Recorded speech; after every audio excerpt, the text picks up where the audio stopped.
Dalam dunia hiburan yang penuh dengan sorotan lampu dan tepukan gemuruh penonton, ada sisi kelam yang sering tidak terlihat oleh mata kasar. Di balik senyuman manis di karpet merah, di balik watak yang dimainkan dengan penuh emosi di layar kaca, tersimpan kisah pilu yang tidak mampu dilakonkan semula.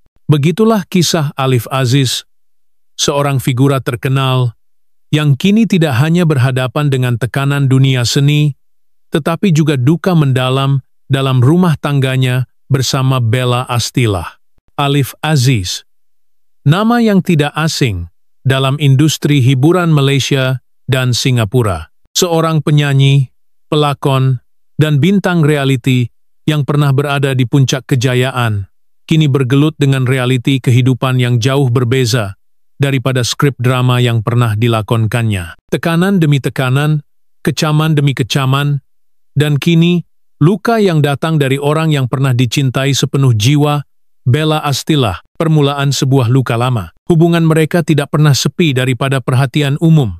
Tatkala mereka bercerai buat kali pertama pada tahun 2019, ramai yang berpendapat bahwa itu adalah noktah terakhir dalam kisah cinta mereka. Namun, takdir mempertemukan mereka semula, dan mereka memilih untuk mencoba sekali lagi. Cinta yang masih berbara, janji-janji yang diikat semula, dan impian untuk membina semula keluarga bersama dua cahaya mata yang mereka kasihi. Namun, seperti bayang yang tidak pernah berpisah dari cahaya, masa silam sentiasa memburu mereka. Alif, meskipun telah mencoba sedaya upaya untuk memperbaiki dirinya, masih dibelenggu oleh bayang-bayang masa lalu, kontroversi, gosip dan kesilapan yang terus menghantui kerjayanya. Dunia hiburan tidak pernah memberi ruang untuk bernafas.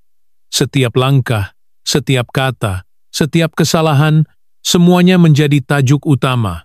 Tekanan mental dan emosi yang membuatkan dia terhimpit antara dua dunia. Dunia glamor yang kejam, dan dunia rumah tangga yang kini goyah kembali. Jatuh dalam diam. Tahun 2025 menjadi titik hitam sekali lagi. Ketika karirnya coba untuk bangkit semula, satu lagi ujian hebat menimpa. Bella Astilah, wanita yang pernah memaafkan dan memberikan peluang kedua, akhirnya menyerah. Pada bulan Julai 2025, Bella secara rasmi memfailkan perceraian. Dan yang paling mengejutkan, Fukita Mahkamah mendedahkan bahwa proses itu sebenarnya telah selesai sejak Julai 2024. Dunia seakan terdiam. Bagaimana mungkin sesuatu yang begitu pribadi dan mendalam boleh disembunyikan selama ini? Kenyataan ini bukan sahaja menggoncang peminat tetapi juga jiwa Alif sendiri. 1 tahun, tempoh yang cukup lama untuk menyembunyikan luka. Apakah selama ini mereka hanya berpura-pura bahagia? Apakah senyuman di media sosial, gambar bersama anak-anak, dan kemunculan mereka sebagai keluarga hanyalah topeng yang akhirnya tanggal? Pertarungan tanpa suara. Alif Aziz tidak hanya berhadapan dengan kegagalan perkawinan. Dia kini memikul tanggung jawab sebagai bapak tunggal. Dalam masa yang sama, coba mempertahankan apa yang tinggal daripada karier seninya. Dunia tidak pernah adil kepada mereka yang berada di atas pentas. Setiap kali dia tersandung, ada sejuta mata yang menanti kejatuhannya. Namun, kali ini, kejatuhan itu bukan karena gosip murahan atau skandal selebriti, tetapi karena hatinya sendiri yang hancur. Dunia hiburan seolah-olah tidak memberi ruang untuk dia sembuh. Tawaran kerja semakin berkurang, kepercayaan produser semakin menipis. Nama Alif Aziz, yang dahulu menjadi rebutan, kini dibayangi oleh kontroversi dan spekulasi. Namun, bagi Alif, yang paling menyakitkan bukanlah kehilangan populariti, tetapi kehilangan sebuah keluarga, Bella, dan 2 anak yang menjadi pelita dalam hidupnya. Diam yang menjerit. Yang paling mencengkam hati adalah kesunyian yang kini menjadi teman setia. Dalam dunia yang bising dengan kecaman dan komentar pedas, Alif memilih untuk diam. Tapi diamnya bukan diam yang kosong. Ia adalah diam yang menjerit. Jeritan seorang lelaki yang kehilangan segalanya. Rumah tangga yang dibina semula dengan harapan, kini runtuh buat kali kedua. Dan kali ini, runtuhnya lebih menyakitkan karena dia sadar. Mungkin tidak akan ada lagi peluang ketiga. Setiap malam, Alif memandang gambar-gambar lama. Saat dia, Bella dan anak-anak ketawa bersama. Saat dia masih percaya bahwa cinta mampu mengatasi segalanya. Tapi kini, realiti mengajar bahwa cinta sahaja tidak cukup. Kepercayaan, ketenangan jiwa, dan pengorbanan adalah bahan utama yang jika hilang satu, akan menggoncang segalanya. Apa yang sebenarnya berlaku di balik pintu tertutup? Ramai yang bertanya, apakah punca sebenar perceraian kali ini? Adakah Alif kembali mengulangi kesilapan lama? Atau Bella yang sudah tidak tahan hidup bersama lelaki yang sentiasa diburu media? Persoalan demi persoalan muncul, tetapi tiada jawaban pasti. Yang ada hanyalah spekulasi, bisik-bisik belakang tabir, dan kenyataan media yang hambar. Namun satu perkara pasti, Alif kini bukan lagi Alif yang dulu. Ada luka yang tidak mampu disembuhkan oleh masa. Ada keheningan yang tidak mampu dipecahkan walau dengan berjuta kata maaf. Di sebalik kemewahan dunia selebriti, dia kini hanyalah seorang lelaki biasa yang ingin dicintai, difahami, dan diterima seadanya. Dan dalam keheningan malam yang panjang, ketika lampu pentas sudah lama dipadam, Alif duduk sendirian, bertanya kepada diri, apakah semua ini salah aku? Atau aku memang ditakdirkan untuk jatuh dan jatuh lagi? Langit malam kota Kuala Lumpur kelihatan redup. Lampu neon berkelip dari kejauhan, membentuk siluet dunia yang tidak pernah tidur. Di dalam sebuah apartemen mewah, yang dulunya penuh dengan tawa dan keriuhan suara anak-anak, kini hanya terdengar satu-satunya suara desah nafas seorang lelaki yang terduduk diam di hujung katil dengan rambut kusut dan mata yang sayu memandang ke arah telepon bimbit yang tidak berbunyi. Dia adalah Alif Aziz, tapi bukan Alif yang dilihat peminat di TV. Bukan Alif yang menyanyikan lagu cinta dengan suara merdu. Ini Alif yang sebenar. Manusia yang patah hati. Bukan bintang. Di sudut meja, sehelai kertas dilipat rapi. Surat yang ditulis oleh Bella, pendek tetapi menyayat. Tulisan tangannya masih kemas. Ada kesan air mata yang mengaburkan beberapa patah perkataan. Alif, aku penat. Aku dah coba. Tapi mungkin kita memang tak boleh jadi kita. Aku harap kau kuat demi anak-anak. Alif mengangkat kertas itu perlahan-lahan dan mendekatkannya ke dada. Air mata jatuh, satu demi satu, tanpa sebarang suara. Tiada drama, tiada jeritan, hanya diam, dan rasa yang tidak tertanggung. Memori yang terperangkap dalam benda-benda kecil. Di rak television, ada satu bingkai gambar. Gambar mereka sekeluarga di taman tema beberapa bulan sebelum semuanya retak semula. Anak lelaki mereka memakai topi Spider-Man, manakala si kecil memegang gula-gula kapas dengan senyuman melebar.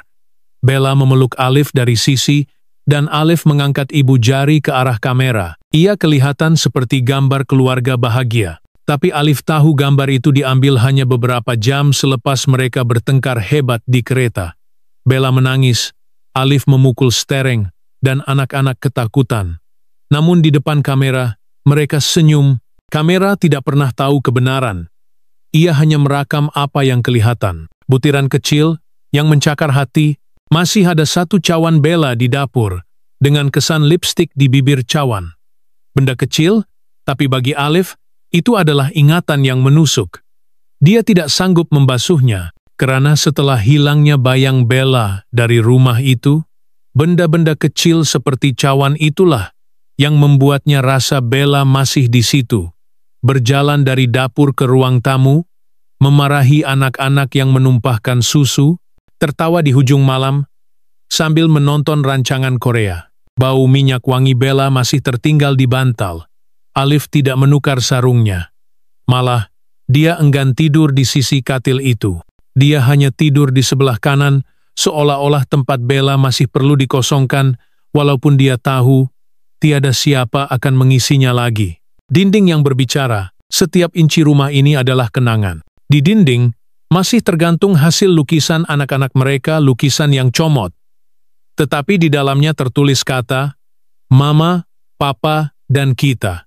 Alif berdiri lama di hadapan lukisan itu, seakan-akan anak-anaknya bercakap kepadanya dari balik warna-warna krayon itu, Kenapa papa tak boleh buat mama bahagia?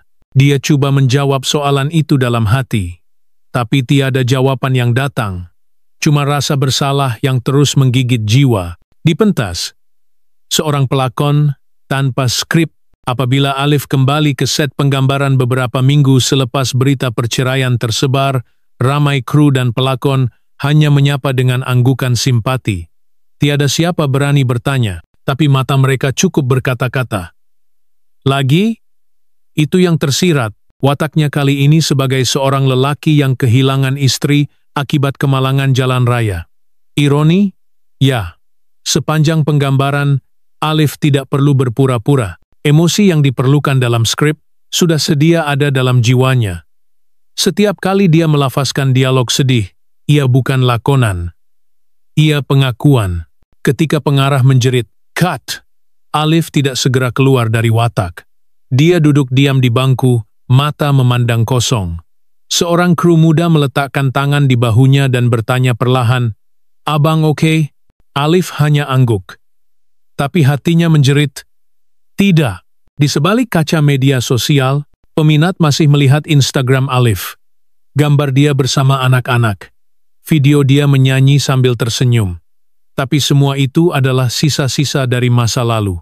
Gambar yang diulang muat naik, senyuman yang dicuri dari detik-detik bahagia yang sudah tiada. Komentar-komentar bercampur, ada yang simpati, ada yang mengecam, kesian anak-anak. Lelaki tak pernah berubah.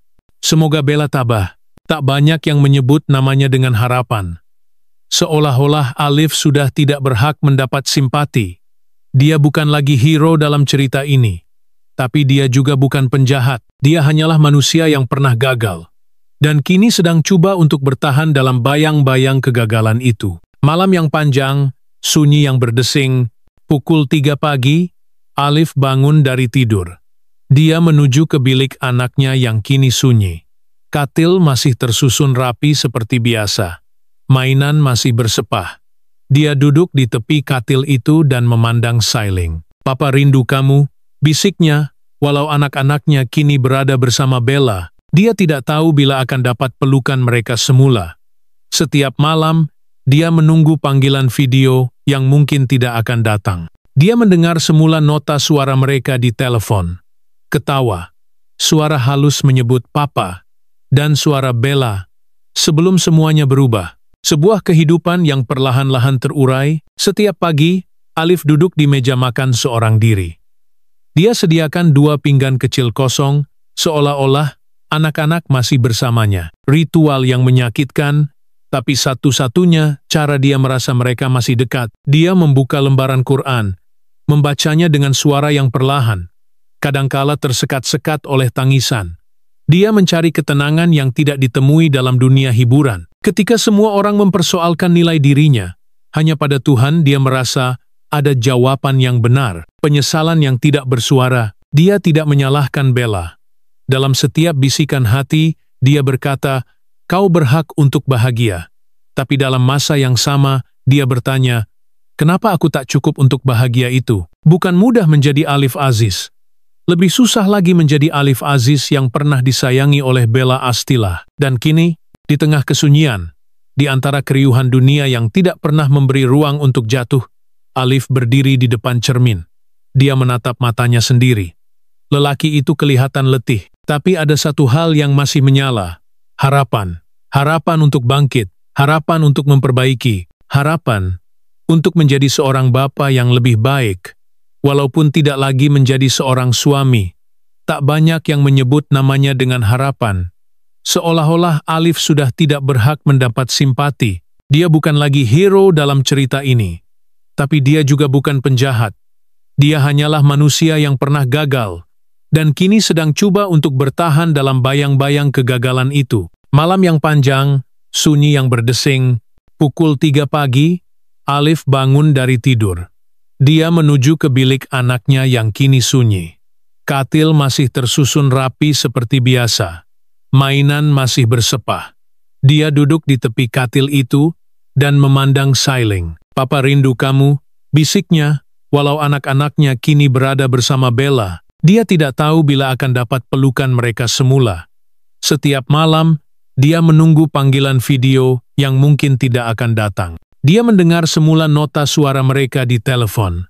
Ketawa, suara halus menyebut papa, dan suara Bella. Sebelum semuanya berubah, sebuah kehidupan yang perlahan-lahan terurai. Setiap pagi, Alif duduk di meja makan seorang diri. Dia sediakan 2 pinggan kecil kosong, seolah-olah anak-anak masih bersamanya. Ritual yang menyakitkan, tapi satu-satunya cara dia merasa mereka masih dekat. Dia membuka lembaran Quran, membacanya dengan suara yang perlahan, kadangkala tersekat-sekat oleh tangisan. Dia mencari ketenangan yang tidak ditemui dalam dunia hiburan. Ketika semua orang mempersoalkan nilai dirinya, hanya pada Tuhan dia merasa ada jawaban yang benar. Penyesalan yang tidak bersuara. Dia tidak menyalahkan Bella. Dalam setiap bisikan hati, dia berkata, "Kau berhak untuk bahagia." Tapi dalam masa yang sama dia bertanya, "Kenapa aku tak cukup untuk bahagia itu?" Bukan mudah menjadi Alif Aziz. Lebih susah lagi menjadi Alif Aziz yang pernah disayangi oleh Bella Astila. Dan kini, di tengah kesunyian, di antara keriuhan dunia yang tidak pernah memberi ruang untuk jatuh, Alif berdiri di depan cermin. Dia menatap matanya sendiri. Lelaki itu kelihatan letih, tapi ada satu hal yang masih menyala. Harapan. Harapan untuk bangkit. Harapan untuk memperbaiki. Harapan untuk menjadi seorang bapa yang lebih baik, walaupun tidak lagi menjadi seorang suami. Dan jika benar, adakah Bella juga terluka oleh sesuatu yang tidak pernah dia tahu? Adakah Alif telah membuat kesilapan yang tidak disedarinya? Atau adakah dia yang selama ini sedang disembunyikan daripada kebenaran yang lebih gelap? Kawan lama yang menjauh tanpa sebab, satu demi satu rakan-rakan dalam industri mula menjauh. Bukan dengan cara kasar, tapi dengan alasan halus. Jemputan persembahan berkurang, panggilan tidak dijawab, kolaborasi dibatalkan saat akhir. Ada yang berkata, "Alif, ada baggage." Ada yang lebih berterus terang. Orang tak mahu libatkan diri dalam drama rumah tangga kau. Tapi Alif tahu, itu cuma alasan. Ada sesuatu yang berlaku di belakang tabir. Dan itu bukan hanya tentang perceraian. Mungkin seseorang sedang mengatur naratif, membentuk persepsi, dan menolak dia ke dalam bayang-bayang. Misteri dalam bisikan Bella. Suatu malam, dalam mimpi yang aneh, Alif melihat Bella duduk di tepi katil, memegang sesuatu di tangan sehelai surat. Dia tidak berkata apa-apa, hanya menatapnya dengan mata yang penuh dengan rahasia. Apabila Alif bangun, peluh membasahi lehernya. Dia membuka laci, dan betul, surat yang Bella tulis dulu kini telah tiada. Apakah itu sekadar khayalan, atau adakah Bella mengambilnya sebelum meninggalkan rumah? Dan kalau ya, kenapa? Apa yang terkandung dalam surat itu yang begitu penting untuk disembunyikan? Dan kini, setiap langkah Alif kini dipenuhi soalan. Bukan hanya dari luar, tetapi dari dalam dirinya sendiri. Apa sebenarnya yang berlaku? Kenapa segalanya berlaku secara senyap, secara perlahan, seperti racun yang tidak berwarna? Dia mula menyusun kembali serpihan masa lalu, mengingati semula setiap pertengkaran, setiap ketawa, setiap kata yang diucapkan, dan setiap yang tidak. Ada teka-teki yang belum selesai, ada kisah yang belum tamat. Dan mungkin, jawabannya bukan pada Bella, tetapi pada dirinya sendiri. Tapi sebelum dia menemui jawaban, dia harus hadapi satu perkara. Apakah dia bersedia mendengar kebenaran? Jika kebenaran itu lebih menyakitkan daripada kesalahan yang pernah dia lakukan, hujan turun perlahan di luar tingkap. Bukan hujan deras yang menampar bumi dengan amarah, tetapi hujan renyai-renyai yang seakan tahu bagaimana untuk menyusup masuk ke dalam hati seseorang perlahan, sejuk dan sunyi. Alif berdiri di sebalik langsir tipis, memandang keluar ke langit yang kelam. Kuala Lumpur yang dahulu bising dan hidup kini kelihatan asing, seperti bandar yang sudah tidak menyambut kepulangannya. Bangunan-bangunan tinggi berdiri tegak, tetapi dia terasa kecil. Terlalu kecil untuk dunia yang semakin tidak mengenalinya. Jam di dinding berdetik-detik tanpa belas. Sudah hampir tengah malam, tapi dia belum tidur. Sebenarnya, Dia sudah lama tidak tidur lena. Setiap kali dia memejamkan mata, wajah anak-anak muncul, wajah Bella, dan yang paling menghantui wajah dirinya sendiri yang dia sudah tidak kenal. Ada sesuatu yang hilang, tapi dia tak pasti apa. Dia coba menulis semula lagu. Duduk di depan piano yang dahulu menjadi tempat dia, dan Bella menyanyikan melodi cinta. Tapi setiap nota yang keluar kini kedengaran kosong. Bait lirik yang dilakar hanya menjadi serpihan kata-kata tanpa roh. Kertas yang dipenuhi calitan pen hitam itu akhirnya dikoyak dan dibiarkan berterbangan di lantai. Di satu sudut rumah, ada bungkusan hadiah yang belum sempat diberikan. Alif membelinya pada bulan Jun, hadiah hari jadi untuk Bella. Sebuah jam tangan dengan ukiran kecil di belakangnya untuk setiap saat yang masih ada. Tapi saat itu, kini tinggal ilusi. Jam tangan itu kekal dalam kotak bersama waktu yang tidak pernah sempat sampai. Pertemuan terakhir atau permulaan sesuatu yang lain, satu petang yang mendung, Alif terserempak dengan Bella di luar sebuah pusat membeli belah. Dia bersama anak-anak, tampak tenang, senyum seperti biasa. Mereka bertukar pandang, tidak lama, tidak dramatik. Hanya satu pandangan yang terlalu panjang untuk menjadi kebetulan dan terlalu pendek untuk jadi kenangan. Bella hanya mengangguk sedikit, dan Alif membalas dengan senyuman halus, senyuman yang dia sendiri tidak pasti apa maksudnya. Dia ingin mendekat, ingin menyapa anak-anak, tapi kaki seolah terikat, hanya melihat mereka berjalan menjauh, perlahan, dan hilang di balik kerumunan manusia. Alif tidak tahu sama ada Bella menyadari bahwa dia masih menyimpan segala gambar mereka di telepon. Bahwa setiap malam dia mendengar semula pesanan suara anak-anak. Bahwa dalam diam, dia masih mengikuti setiap langkah hidup Bella melalui media sosial orang lain. Tapi mungkin Bella tahu. Mungkin dia tahu. Dan memilih untuk diam. Suara yang tidak pernah keluar. Ada banyak yang ingin dia katakan. Tapi semua itu tertinggal di hujung lidah. Tersekat di kerongkong. Dia tidak tahu sama ada dia harus memohon maaf lagi.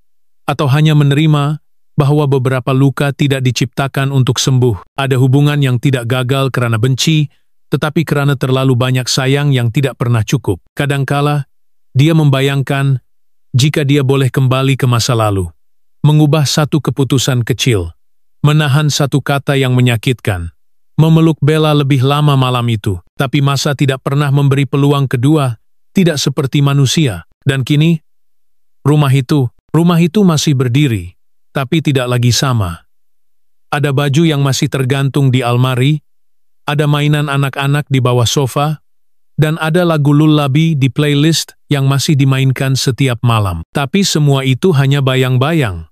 Rumah itu bukan lagi tempat tinggal, ia menjadi tempat kenangan berlindung. Tempat Alif bercakap dengan masa silam. Suatu malam, dia keluar ke balkoni. Udara dingin memeluk tubuhnya. Dari kejauhan, kedengaran bunyi azan subuh perlahan-lahan berkumandang. Ia bukan suara muazin yang biasa dia dengar, kali ini lebih mendalam, lebih menggugah. Suara itu menyentuh sesuatu dalam dirinya.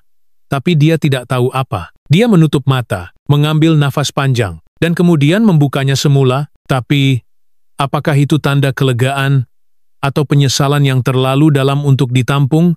Dia melangkah masuk ke bilik. Cermin masih retak. Cawan Bella masih di tempatnya. Kotak hadiah masih belum dibuka. Tidak ada yang berubah, tetapi semuanya telah berubah. Ada hari-hari yang dia bangun dengan semangat untuk memperbaiki hidup. Ada malam-malam yang dia habiskan dengan doa yang tidak pernah sampai. Ada detik-detik dia merasa kuat, dan ada detik-detik dia ingin hilang dari dunia ini tanpa jejak. Dan dalam semua itu, tidak ada jawaban yang pasti. Mungkin Bella juga menyimpan rahasianya sendiri. Mungkin anak-anak akan bertanya sesuatu suatu hari nanti. Mungkin, atau mungkin tidak. Yang pasti hanyalah, kisah ini tidak tamat di sini.